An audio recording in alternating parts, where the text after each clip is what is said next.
welcome back to my channel. My name is Julia if you're new. Today's video is 3 delicious meals that really put me in the fall spirit. I will have all 3 of them linked in the description down below if you are interested in giving them a try. First up is crock-pot chicken and dumplings. I am not going to pretend that this is a healthy, well-balanced meal. It is semi-homemade, delicious, hearty, but it is definitely not one that we eat on a regular basis. This is really a special, creamy, yummy treat in my house. The first thing I did was get my onions chopped and put into the bottom of my slow cooker. Next, the chicken went in, but first I trimmed some of the excess fat. I just don't enjoy that. My husband does, but fat on meat just freaks me out. I don't like chewing it. I don't like it. I just don't like it. Then in went cream of chicken, cream of celery, and you'll see I'm going to cut up some beautiful fresh parsley. I also eyeballed some poultry seasoning, which I recently bought because I got rid of the one that I had that was several years past its best by date. I will link my recent video where I cleaned out the kitchen cabinets. But the last ingredient I got into the mixture was some black pepper. I gave all of that a really good mix, and then that got poured on top of the chicken in the crock pot. Next went in chicken broth. Off camera, I do sort of jiggle around the cream of soup topping so the broth can surround the chicken. Otherwise, the soup mix kind of just makes like a barrier that the broth sits on top of. Anyway, that is almost all of the work that goes into this meal, which makes it great for a busy weekend day or even a weekday when you're home and can get dinner going early. I set my crock pot on high and let it go for about 4 hours. After those 4 hours, there's just like a tiny bit more of work that needs to be done. I took out a can of biscuits and chopped them into quarters. I also thawed a bag of frozen mixed vegetables. Basically, I just popped that steamer bag into the microwave for a few minutes to get things thawed, but not totally steamed and cooked all the way, since they were going to continue cooking in the crock pot. I got the veggies mixed in, topped with my little biscuit dumplings, and then I popped the lid back on for another hour.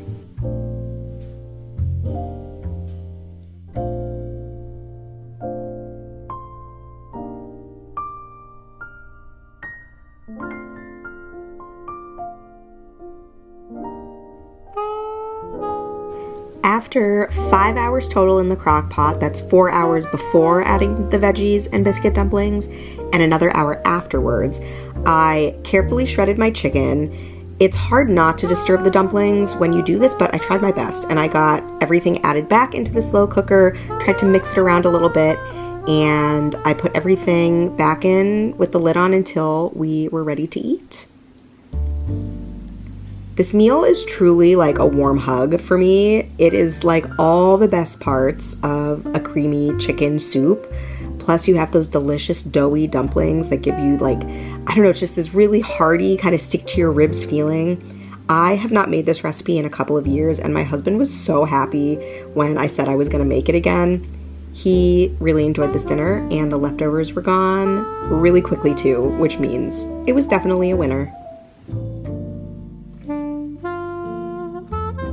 The next recipe I'm sharing is one that we got from a HelloFresh box years ago when a friend gifted us a few boxes. We kept the recipe card because we enjoyed the recipe so much, and we've been making this for years. It's very simple, and it's a great weeknight meal when you want something homemade but you don't have a ton of time or energy to slave away in the kitchen, but you get a nice hot meal out of it. We are talking black bean and poblano quesadillas with a yummy avocado crema. So the first step was to get my poblano peppers chopped up along with my onion. I actually had a shallot on hand, and I just wanted to use that up, so that's what I did instead. I was getting this prepped earlier in the day when I had a few minutes to myself, so dinner time would be a breeze. I just popped these into a Tupperware and put them in the fridge for later. At dinner time, I heated up some oil in a pan, and while that was coming up to temp, I emptied a can of black beans already drained into a saucepan. Then I got my veggies cooking with some salt and pepper, and I also added a little leftover broth into my beans just to get things going. Here's a fun fact. If you've ever had a HelloFresh subscription, you can actually access the bank of all of their recipes from your account. Obviously, you don't get the pre-portioned ingredients, but you do get the recipes, even if you aren't actively using the subscription. So that's probably true for other meal subscriptions, but I've never had one besides the ones that were gifted to us through HelloFresh. Okay, don't make my mistake. I didn't add enough oil to my pan in the beginning, so I tried to put like just a splash more, but way too much came out, so I basically had to sop it up with a paper towel. It was a mess. It was annoying to deal with in the middle of cooking, but this is what it looks like in my kitchen. There is very little TV magic going on in here. You also probably saw, I gave the beans just a little mash. You'll see how we assemble the quesadillas, but basically I wanted like more of a refried bean consistency. Next, I went to make the crema. I chopped up half a Roma tomato and then half an avocado, which was basically all I could get because mine already had gone bad.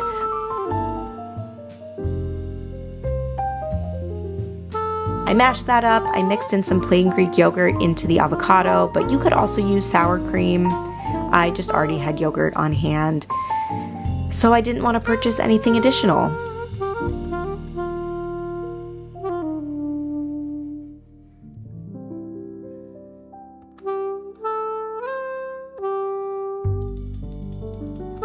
Once everything was combined, I folded in my tomatoes and I set that aside.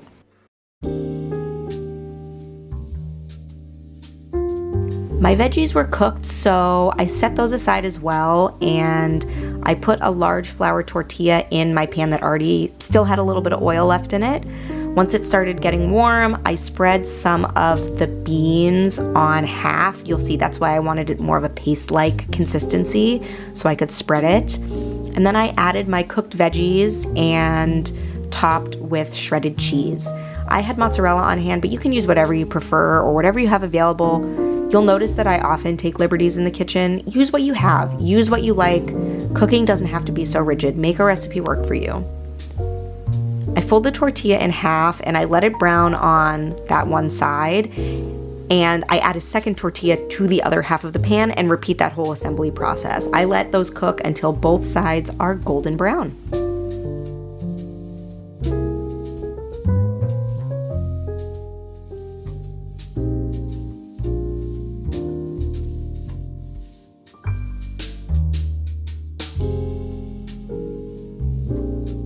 Once they're done, I cut the tortillas into thirds just so they're easier to eat. And I top each piece with a little bit of the crema. Super easy, super yummy, and husband approved.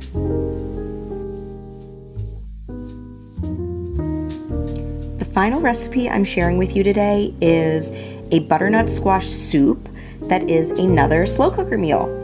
It had been a couple years since I made this one too. I think being pregnant last year just really threw off my cooking schedule, especially for those like fall and winter meals. I was so over it at that point. This recipe is so tasty. I started by peeling and chopping a sweet potato into like 1/2 inch, 1 inch cubes. I did the same thing with my butternut squash. Okay, did you know that you can use a peeler on your butternut squash? I only learned this recently. I used to struggle to get the outer layer off with a knife, and it just always seemed like so much freaking work, but using a peeler makes it so much easier, and I feel a lot less stressed about making meals with butternut squash since I learned about this. As an aside, I was so grateful for these moments that I had to get this meal prepped. Just by virtue of my husband's work schedule, I tend to spend a lot of my weekend days by myself. Okay, it used to be by myself, but now it's alone with the baby. And he's getting more independent, but he still is just a little guy and he needs his mama. And even if he doesn't need me, he wants me. He does not like to be alone, and he lets me know. His nap schedule has been all out of whack too, so I've really just been learning to be okay with not getting much of anything done. But it's hard when feeding yourself is one of the things that gets deprioritized anyway.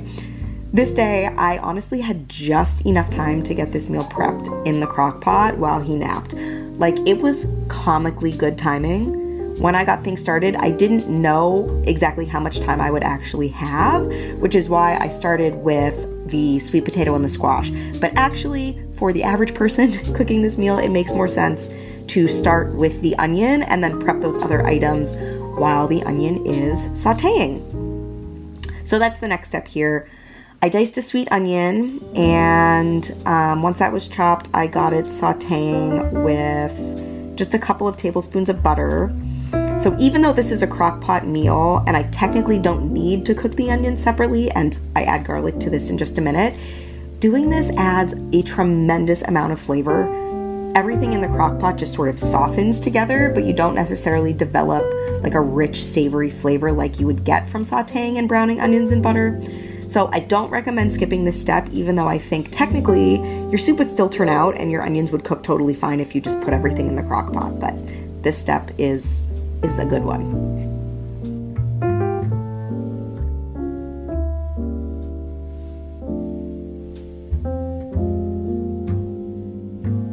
While those finished cooking, I got my herbs and spices added into my crock pot. First with some dried thyme, and then an addition that is so delicious is curry powder. This soup does not have any intense curry flavors, but the inclusion of the curry powder just sort of intensifies the richness of the soup. It's amazing. I also added a little bit of salt and pepper, and then I got my garlic and onions dumped into the crock once those were done cooking as well. Instead of veggie broth, just like from a jar or whatever, I used some better than bouillon vegetable stock. I only have a 2-cup liquid measure, and the recipe calls for 4 cups of broth. So instead of dealing with measuring out the bouillon twice, I just added all of it to half of the water that I needed, and then I dumped in another 2 cups of plain water into my crock afterwards. I got that all mixed together, and I set my crock pot to high and let it go for about 4 hours.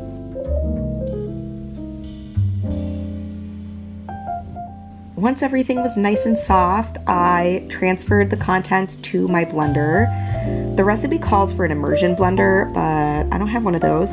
So I just put everything into my regular blender. I ladled it in and gave everything a nice mix. I feel very lucky that I have a really nice high-powered blender that can basically pulverize anything.